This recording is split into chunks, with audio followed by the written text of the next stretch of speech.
Hey everybody, it's Chris from Rottweiler Performance, and I want to show you a new product that we've got for the 790 Adventure.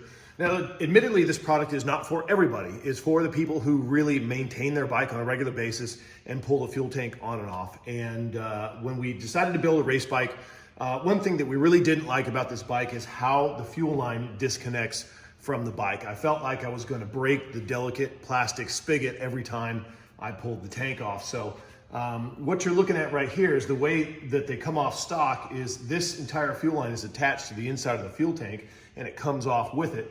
And you have to reach in here and pull these green tabs down and pull this out. And the fuel tank doesn't really allow you to bring it all the way out. So it has always felt to me like I was going to break something.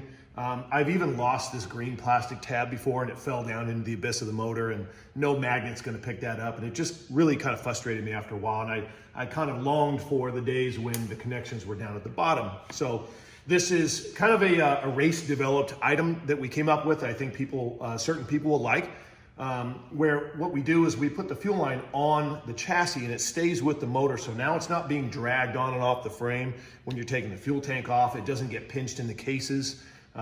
When you put it back on, sometimes it tends to get pinched right here. It actually stays on the tank. And what we do is we have this nice cushion loop clamp right here and this CPC connection right here. And now what you do is you attach this to the bottom of the fuel tank.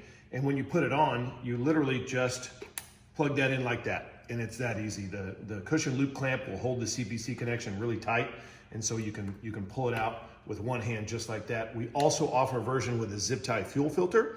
So even if you don't pull your tank on and off a lot, the model with the fuel filter might be attractive to some people as well. So that, again, you put your tank on, this will come down, you rotate this over, put it up, and it doesn't take two hands, it's just one hand. Just put it up like that and it's attached and now you've got a filtered line. This one is about $55 more because of the expense of this. So it's a really nice product. We're really proud of it. It's a very small detail. If you like to bulletproof your bike or make sure that you're not going to have issues on the road or off-road or in the middle of the desert, or if you might have to do some maintenance, it just makes life a lot easier on this bike. So we hope you like it and thanks for watching.